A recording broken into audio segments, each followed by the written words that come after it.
Muito obrigado por escolher o Ministério de Vídeo e Áudio do Templo Batista Maranata. Depois de ouvir esta mensagem, visite o nosso site www.tbm.org.br. Nossa igreja oferece discipulado cristão, instituto bíblico e muitas oportunidades para o seu crescimento espiritual.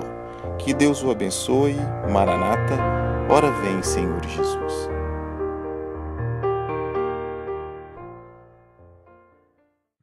Tessalonicenses capítulo 4, versículo 3. Se você puder colocar-se em pé, faça isso. Nós vamos ler este verso pequeno, apenas uma expressão, e depois de lermos ainda em pé, nós vamos orar. Primeira carta de Paulo aos Tessalonicenses, capítulo de número 4, versículo de número 3. Eu vou ler a primeira parte do verso que diz: porque esta é a vontade de Deus, a vossa santificação. Então, porque esta é a vontade de Deus, a vossa santificação. Pai, estamos tratando de um assunto e de um versículo que atinge a nossa vida em todas as áreas que podemos pensar. E além de tudo, Pai, um versículo que vai contra os muitos desejos da nossa carne pecaminosa. Sabemos que enquanto estivermos falando da Tua palavra, a nossa velha natureza estará lutando em nossa consciência quanto à obediência àquilo que Tua palavra diz.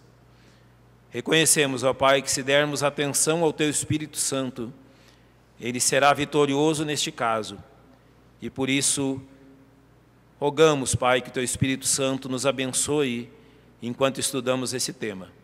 Pois na dependência dEle oramos em nome de Cristo. Amém. Podem se assentar, irmãos. Eu não quero ser extremista em área alguma. Eu não gosto de extremismos. Mas eu aprecio a firmeza, principalmente a firmeza no que diz respeito às coisas do nosso Deus. Eu observo, leio, vejo muitas questões eclesiásticas, muitas questões em igrejas, e tenho visto uma onda nos últimos anos de igrejas que privilegiam, vamos dizer assim, ou ressaltam no caráter da igreja local a comunhão, o que não é errado, pois a Bíblia nos chama a comunhão uns com os outros como crentes em Cristo. Não é errado levar a igreja a ter comunhão. O que, no meu pensamento, torna uma dificuldade bíblica é quando nós queremos ressaltar que a igreja é só comunhão. Não, não é isto. A característica principal da igreja não é que ela vive em comunhão. Isto é uma característica dela, assim como é uma característica dela praticar missões, assim como é uma característica dela adorar a Deus. Eu estou falando de comunhão, mas posso também dizer que muitas igrejas privilegiam ou ressaltam o fato da adoração. Há igrejas de comunhão, há igrejas de adoração. E assim por diante eu tenho visto e ouvido e lido sobre questões assim, as igrejas frisando isto, essas características na sua constituição. O que podemos dizer biblicamente, ou seja, o que podemos dizer sem sombra de dúvida, ser a vontade de Deus e o querer de Deus nesse aspecto. Deus quer igrejas em comunhão, verdade, está na palavra. Você pode ler o capítulo 12, o capítulo 14 de 1 Coríntios.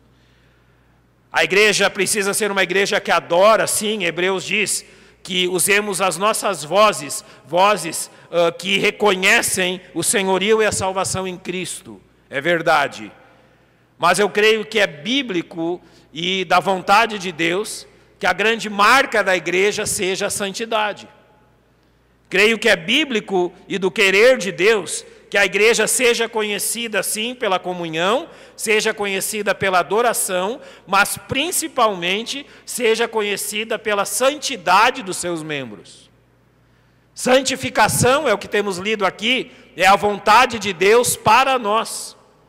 Ou seja, claramente está escrito, esta é, ou seja, ele está estabelecendo um foco, não está dizendo são, está dizendo no singular, esta é a vontade de Deus, ou seja, aquilo que Deus quer, a vossa santificação, ou seja, que os crentes vivam em santificação. Então, biblicamente, creio que a grande marca que toda a igreja de Cristo precisa ter é que ela é uma igreja santa e separada do pecado. Servos do Senhor amam ao Senhor e odeiam ao pecado. Vivem perto do Senhor e longe do pecado. É isso que entendo por santificação. Quando nós falamos disso, irmãos, eu quero ressaltar duas questões aqui que podem ser diferenciadas nisso. Quando a Bíblia fala de santificação, ela pode, por exemplo, falar da santificação de objetos. Eu comecei falando a vocês que este lugar, ele é consagrado ao serviço do Senhor.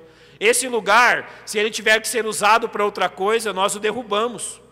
Ele não pode ser usado para outra coisa, a não ser para glorificar o nome de Deus. Este lugar foi consagrado para isso. Daqui a 2 semanas, Deus nos permitindo, nós estaremos em Ribeirão Preto para a consagração do Templo Batista Maranata ali. A partir do momento que consagrarmos aquele lugar, ele está santificado ao Senhor. Quer dizer, ele está separado ao Senhor, ele não pode, em hipótese alguma, ser usado para outra coisa. Se ele for ter que ser usado para outra coisa, que se use o lote, que se use algo, mas não o prédio que foi consagrado ao Senhor, é um lugar santo a ele. Assim como podemos dizer, por exemplo, que os instrumentos que nós usamos no culto são consagrados ao Senhor. São santificados para o uso dele. Ninguém pode pegar este violão, este piano, ou aquele saxofone, ou a clarineta, ou o violino, e ir tocar numa festa, ou em algo que não consagre, que não glorifique o nome de Deus. São separados, são consagrados ao Senhor estas coisas. Notem, não estamos falando de pessoas, mas de objetos, de coisas. Mas quando tratamos de pessoas, nós estamos falando que a santificação é o efeito e consequência de sermos salvos. Você é um salvo em Cristo? Pois você foi santificado para o uso do Senhor. Você foi separado do pecado para o serviço e adoração do Senhor. Agora estamos falando de pessoas. Pessoas que foram salvas por Cristo e que então o efeito, o objetivo, a consequência desta salvação é aquilo que Romanos capítulo 6, verso 13 vai nos dizer.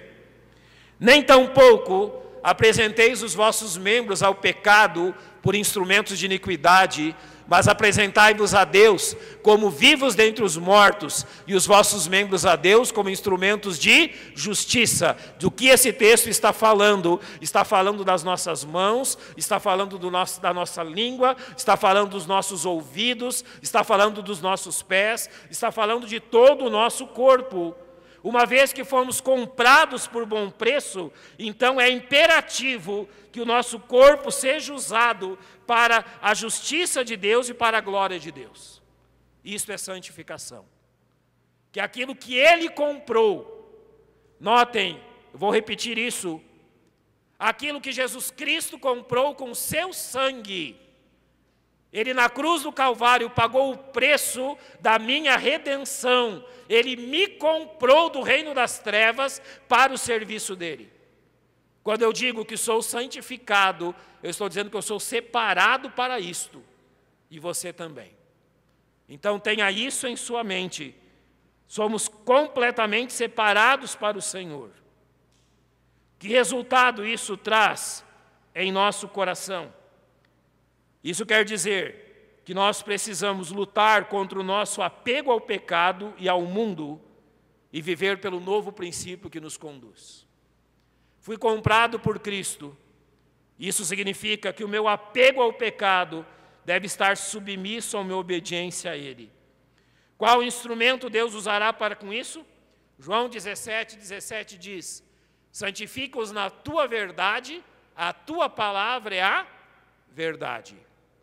Crentes santos se santificam na Bíblia. Crentes santos se alimentam da Bíblia. Hoje de manhã tivemos a escola dominical e o culto, estamos repetindo o culto à noite. Qual o objetivo disto? Alimentar os filhos de Deus na palavra. Você tem que vir à igreja para ser alimentado espiritualmente, a fim de que esta vida de santificação seja prática e evidente em você. Quando falamos porque Cristo morreu por nós, nós entendemos que Ele morreu para nos livrar da condenação do inferno, é verdade. Mas Ele também morreu para nos livrar do poder do pecado enquanto andamos nesse mundo. Olha o que Colossenses 1, versos 21 e 22 diz: a vós também, que no outro tempo erais estranhos, inimigos do entendimento pelas vossas obras más, ou seja, obras pecaminosas, agora, contudo, nos reconciliou no corpo da sua carne pela morte, para perante Ele vos apresentar santos, irrepreensíveis e inculpáveis. Quando isso se dará? Quando Ele nos apresentar diante de Deus. Cada um de nós que foi comprado pelo sangue de Cristo será apresentado plenamente santificado a Deus, santos, irrepreensíveis e inculpáveis. Isso acontecerá conosco, irmãos. Quando Cristo vier nos buscar, Ele apresentará a igreja completa ao Senhor, santa e sem mácula. Ele fará isso. Mas observe o que Ele está fazendo hoje. Efésios capítulo 5, versos 25 e 26. Ele diz que Cristo amou a igreja e a si mesmo se entregou por ela para a santificar.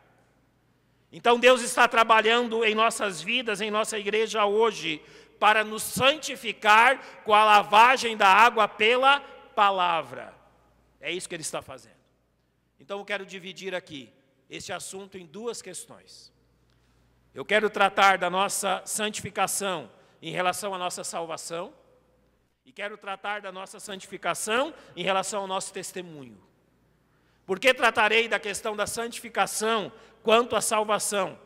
Para dizer que sermos santos é uma confirmação em nós que somos salvos. E por que quero falar da santificação em relação ao testemunho? Para mostrar que Deus está nos usando neste mundo como pessoas santas. A relação entre a santificação e a salvação. A primeira delas. A santificação é o resultado da salvação e não um meio de salvação. Eu sei que durante a história humana, muitos homens têm se retirado do mundo, têm ido para lugares desertos, lugares construídos para que eles ali fiquem alheios ao mundo, têm usado de todo tipo, de todo sortilégio de penas impostas sobre eles mesmos, não comer, não beber, afligir o seu corpo, autoflagelar-se. E tu sabe por que eles estão fazendo isso e o que eles querem com isso? Combater o seu pecado. Sabe qual é o grande engano deles? Não há como. Não há como fugir do pecado que está em meu coração. Não há como tratá-lo à base de flagelos ou de dor. Muito pelo contrário. Ele vai se manifestar de todas as formas. Como é a realidade dessas pessoas. O que nós aprendemos pela Bíblia é que por mais, vamos dizer, santo que um homem se faça nesse mundo, isso jamais será o motivo dele ser salvo. Não.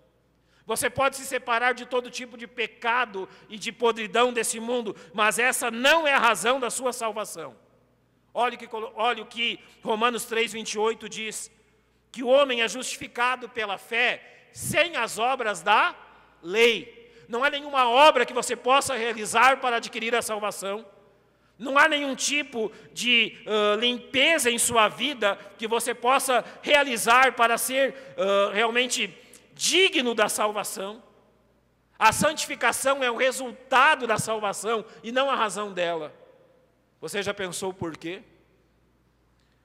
Você já pensou em alguém chegando no céu, com toda a pompa e circunstância, e chegando diante dos anjos de Cristo e de Deus, podendo declarar que foi salvo pela sua própria santidade.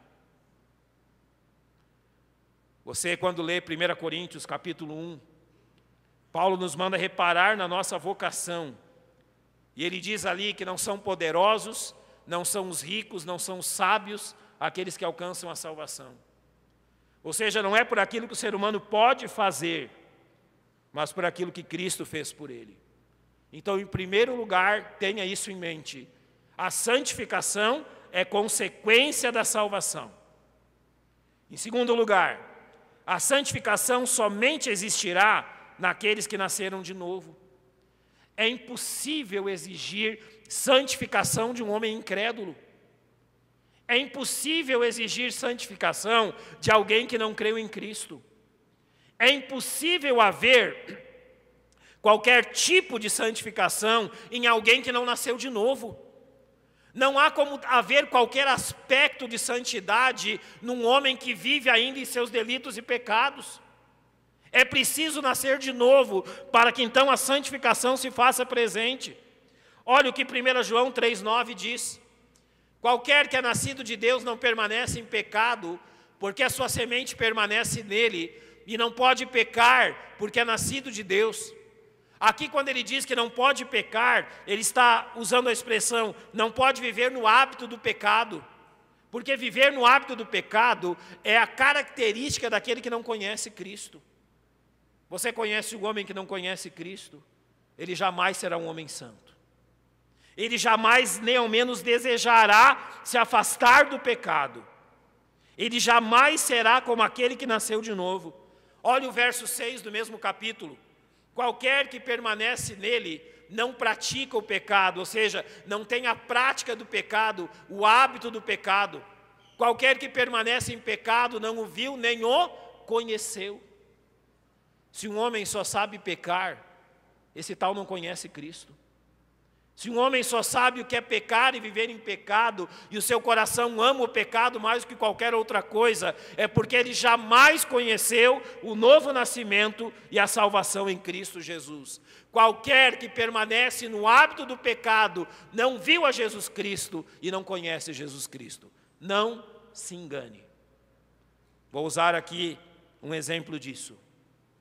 Nós temos no nosso país dezenas de seitas que usam este livro, que usam a Bíblia. Nós temos igrejas chamadas cristãs e igrejas chamadas evangélicas que usam esse livro, que falam de Jesus Cristo, que falam da salvação, mas que não pregam o evangelho genuíno conforme está na pessoa de Jesus Cristo. Jamais haverá santificação nisso. Você jamais verá santificação numa seita. Você jamais verá santificação em meio à idolatria. Você jamais verá santificação em meio a revelações extra-bíblicas. Há questões que não estão fundamentadas na palavra de Deus, simplesmente pelo fato que essas questões não fazem um homem nascer de novo, como só a Bíblia pode fazer. Em terceiro lugar, a santificação demonstra que estamos em Cristo. Como eu sei? Quais são as evidências que eu estou em Cristo? Notem o que diz João capítulo 15, verso 5. Eu sou a videira, vós as varas, quem está em mim e eu nele, esse dá muito fruto. E notem o que diz o final do verso, porque sem mim nada podeis fazer. É impossível haver santificação sem Jesus Cristo. É impossível haver qualquer fruto espiritual se não estamos ligados a Cristo. Todo fruto que temos, irmãos, advém de Cristo e do fato de estarmos ligados a Ele. Notem o que Tiago vai dizer no capítulo 2. Ele vai dizer que assim a fé, se não tiver as obras, é morta em si mesma. Mas dirá alguém, tu tens a fé e eu tenho as obras, mostra-me a tua fé sem as tuas obras, e eu te mostrarei a minha fé pelas minhas obras. Tu crês que há um só Deus? Fazes bem, também os demônios o creem e estremecem. Mas, ó homem vão, queres tu saber que a fé sem obras é morta? Não há transformação alguma, não há nenhuma ligação com Cristo. Se alguém não está em Cristo, não haverá fruto algum. A fé salvadora, ela possui essa influência, a influência de Cristo sobre o nosso caráter, sobre a nossa vida. E observe o que 1 João 3,3 diz. Qualquer que nele tenha essa esperança, purifica-se a si mesmo, como também ele é puro. É impossível conhecer Jesus Cristo e não ter em nós copiada o seu caráter e a sua santidade. Se um homem está me dizendo que segue Jesus Cristo, eu quero ver as provas. E as provas serão, 1 João vai nos ensinar isso, e uma boa exegese da primeira carta de João nos ensina, que as 3 provas que um homem anda com Jesus a primeira delas, uma vida de santidade. A segunda delas, demonstrações reais de amor divino, de amor de Deus. E a terceira delas, um reconhecimento da sã doutrina em Cristo. É impossível alguém dizer que conhece Cristo e não ser um homem santo. Em quarto lugar, a santificação é uma evidência da habitação do Espírito Santo. Observe comigo, eu quero que você preste muita atenção neste versículo de Romanos capítulo 8. Porque a inclinação da carne é morte. O que é a inclinação? A mente. Ou seja, aquilo que pensa, aquilo que vai agir, o propósito. A mente, o propósito da carne é morte, mas a inclinação do Espírito é vida e paz. Porquanto a inclinação da carne é inimizade contra Deus, pois não é sujeito à lei de Deus, nem em verdade o pode ser. Portanto, os que estão na carne não podem agradar a Deus. E por que eles não podem agradar a Deus? Porque não foi infundida neles esta nova vida que traz santificação. Mas falando de nós, vós, porém, não estáis na carne, mas no Espírito, se é que o Espírito de Deus habita em vós. Mas se alguém não tem o Espírito de Cristo, esse tal não é dele. Notem que o Espírito Santo é que produz isso. O Espírito Santo que tem agido em nossa vida e produzido seus frutos. Em Gálatas 5:22, esses frutos são manifestos: amor, gozo, paz, longanimidade. Mas notem que nenhum desses frutos, ele vem realmente manifestar-se diante de uma vida de pecado. Homens que não são habitados pelo Espírito Santo, que não são salvos, jamais serão homens santos. Todo homem santo, certamente, é habitado pelo Espírito. É uma demonstração disso. E para completarmos este ponto, a santificação é um sinal seguro de nossa salvação. Notem o que João disse em 1 João 1,6. Se dissermos que temos comunhão com Ele e andarmos em trevas, mentimos e não praticamos a verdade. Como pode alguém testemunhar da salvação enquanto anda em trevas? Irmãos, tenhamos firmeza nisso. Num tempo onde tudo é aceito, tudo deve ser aceito como uma diversidade de coisas, parece que os cristãos também entraram nesta onda. Não há segurança da salvação aonde não há santificação. Eu tenho ouvido uma lorota que é contada e repetida de formas diferentes conforme as décadas passam. E algumas vezes eu ouvi ela nesse formato: Deus não olha para o exterior, Deus olha apenas o coração. Onde é que está escrito isso? E sabe para que usam esse tipo de lorota? Para dizer que podem viver da forma que quiserem, o que vale é o coração. Então Caim, ele não teve aceito a sua oferta, não foi porque a oferta estava errada, foi porque o coração dele não estava certo. É isso? Claro que não. Irmãos, não caiam nesse tipo de neo-evangelho. Isso é uma heresia. Se o Espírito Santo habita em nós e somos salvos, isso se manifestará na nossa vida num amor pela santidade e num distanciamento do pecado. Você não precisa lutar contra isso, o Espírito Santo vai te ajudar. Olha, para um crente verdadeiro, é mais difícil chafurdar na lama do pecado do que viver em santidade, porque ele está indo contra a manifestação do Espírito Santo nele. Você é um crente salvo? Então me responda, você é um crente santificado? Você está vivendo longe do pecado? Você está amando a santidade de Deus? 2 Tessalonicenses 2,13 diz: mas devemos sempre dar graças a Deus por vós, irmãos amados do Senhor, por vos ter Deus elegido desde os princípios para a salvação, em santificação do Espírito e fé na verdade. Eu peguei só esse versículo, mas você pode encarrear aqui dezenas de versículos que vão falar de santificação e salvação ao mesmo tempo. Que ao tratarem da salvação, também tratarão da santificação, porque isso é bíblico.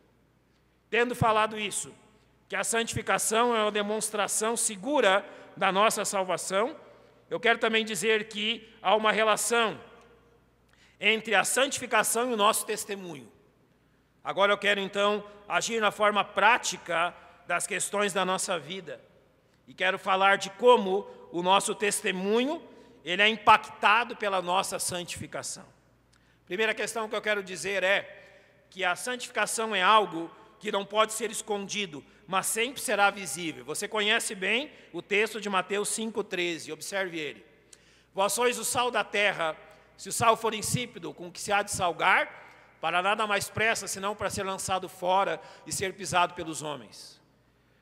O sal, ele tem uma capacidade incrível, não somente de dar sabor, mas, por exemplo, quando eu estava no ensino fundamental no Rio Grande do Sul, quando nós estudamos, não é a história de cada um do seu estado, da sua região, era ensinado como o charque, como as charqueadas abasteciam o comércio local, e nós, então, eles traziam para nós vermos o que era o charque, o que era aquilo que era feito com a carne. Ela era salgada, e o objetivo de salgá-la era tirar a água dela, de forma que ela não entrasse em putrefação.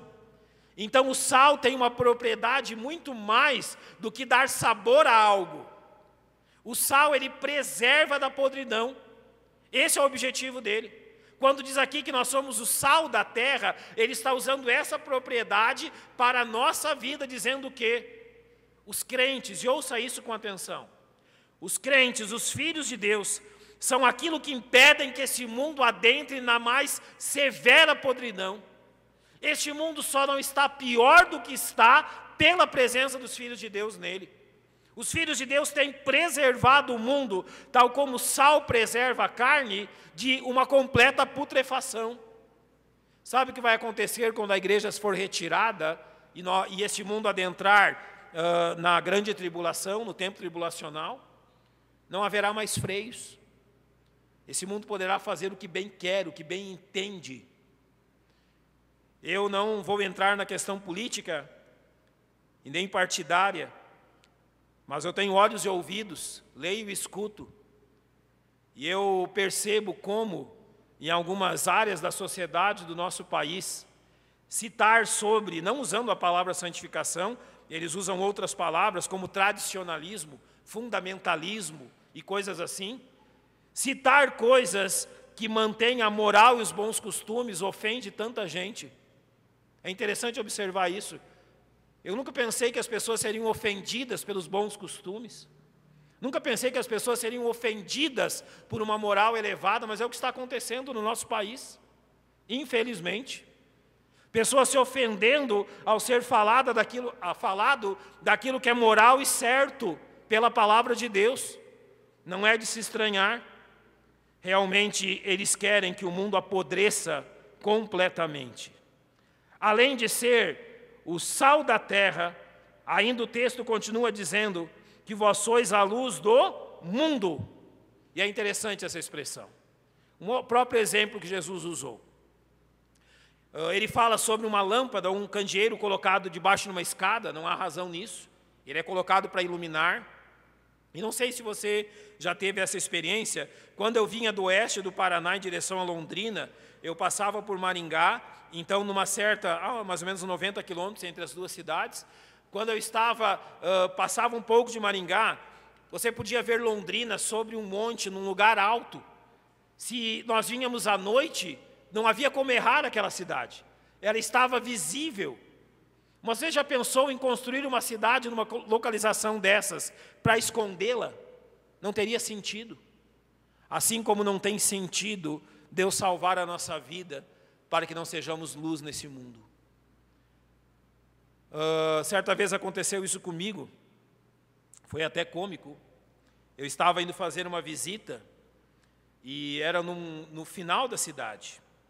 E só tinha a lâmpada da casa do homem que eu queria visitar, mas eu não sabia, isso era à noite.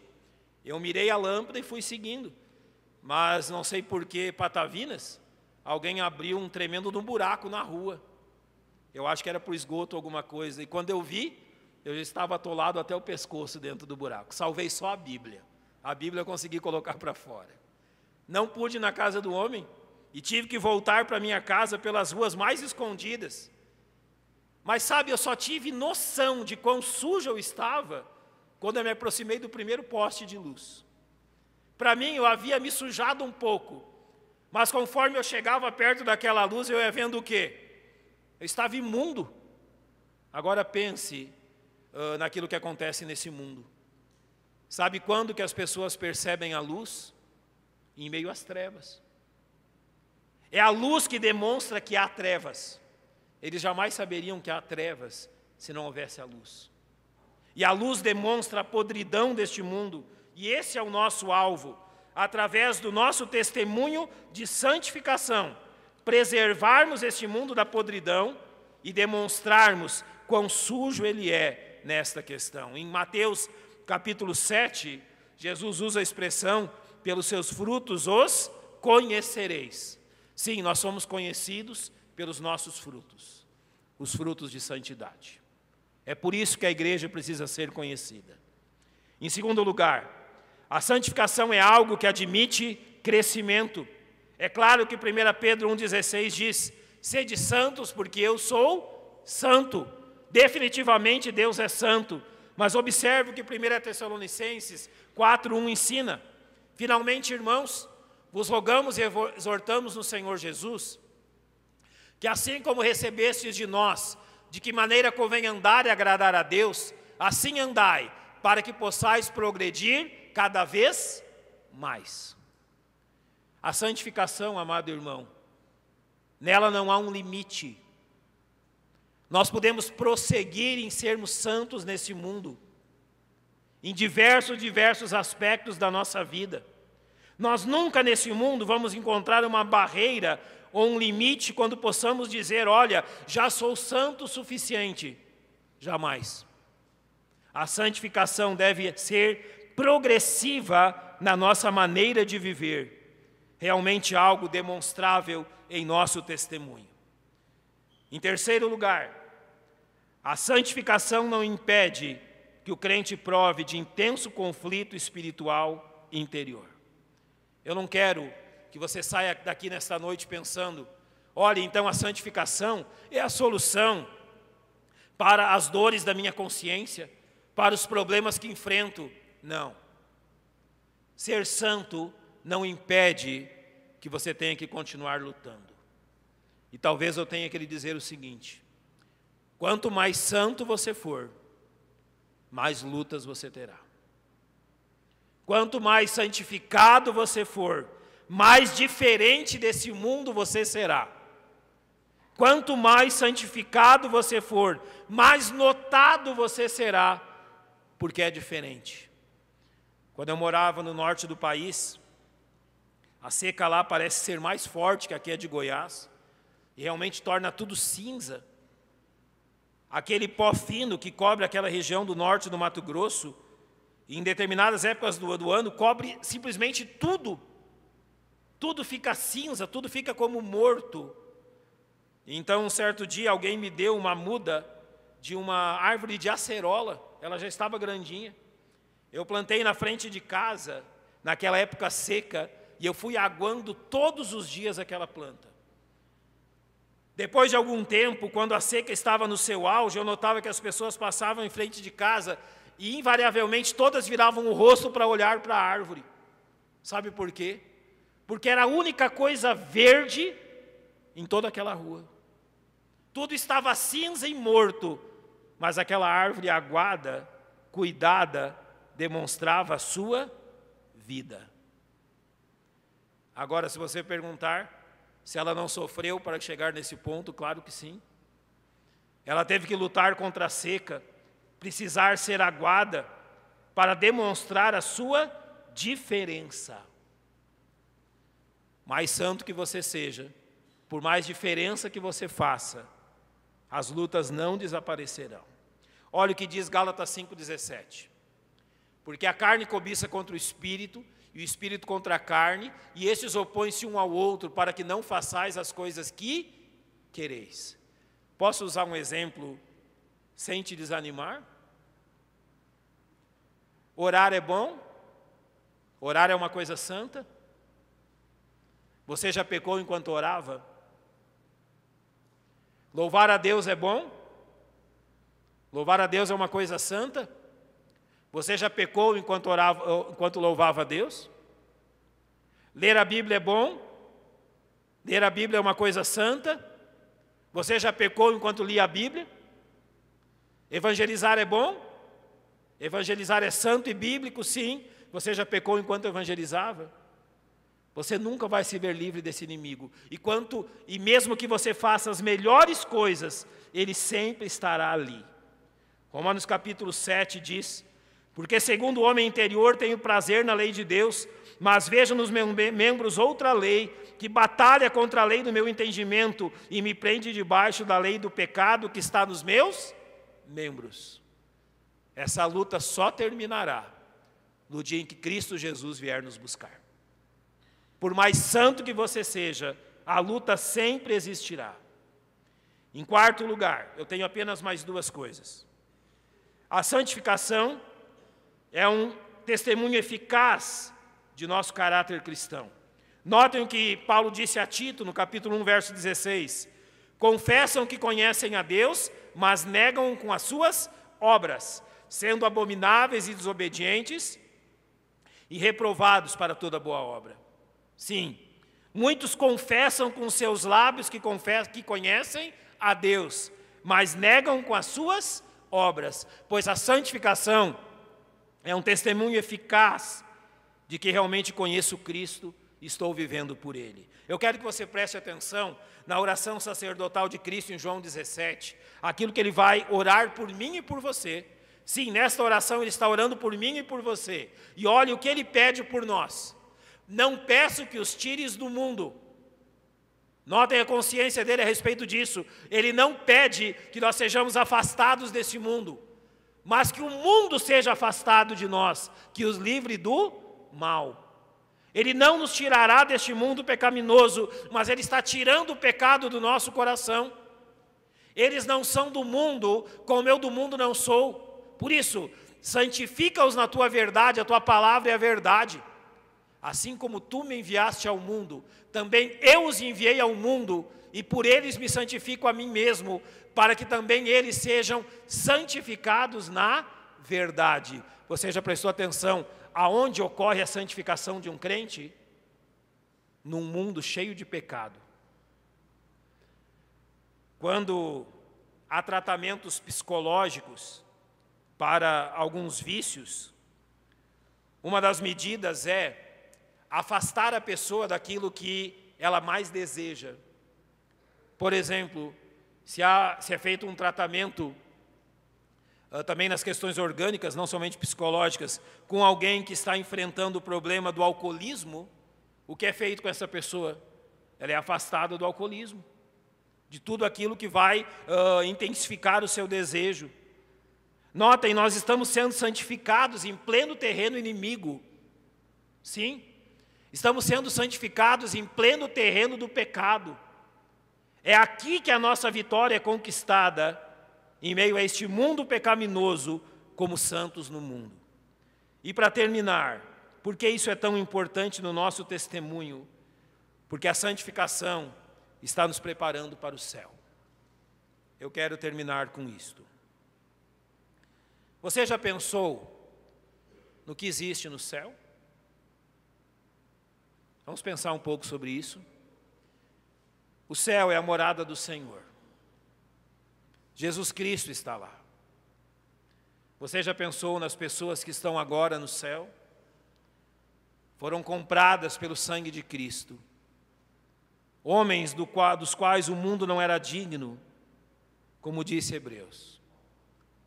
Você já pensou naquilo que a Bíblia diz sobre aquelas coisas que não entram no céu? No céu não entra nada abominável, imundo, sujo. Deixa eu lhe dizer algo. O céu é o último lugar onde um homem pecador quer estar. Nenhum pecador deseja o céu, porque lá no céu está tudo aquilo que ele abomina, tudo aquilo no qual ele não tem prazer. Um homem que não é santo jamais desejará o céu, porque o céu é o contrário de tudo aquilo que ele ama. No céu estão todas as coisas que ele odeia e abomina, e todas as coisas que ele não quer para ele. O céu só pode ser a morada de homens santificados, que estão aprendendo nesta vida a amarem a santidade de Deus e não o pecado. Qual é a graça, qual é o prazer em observar um Deus santo para um homem pecador? Pense num homem pecador contemplando Deus. Será a coisa mais tediosa, mais deplorável que ele tenha visto na vida.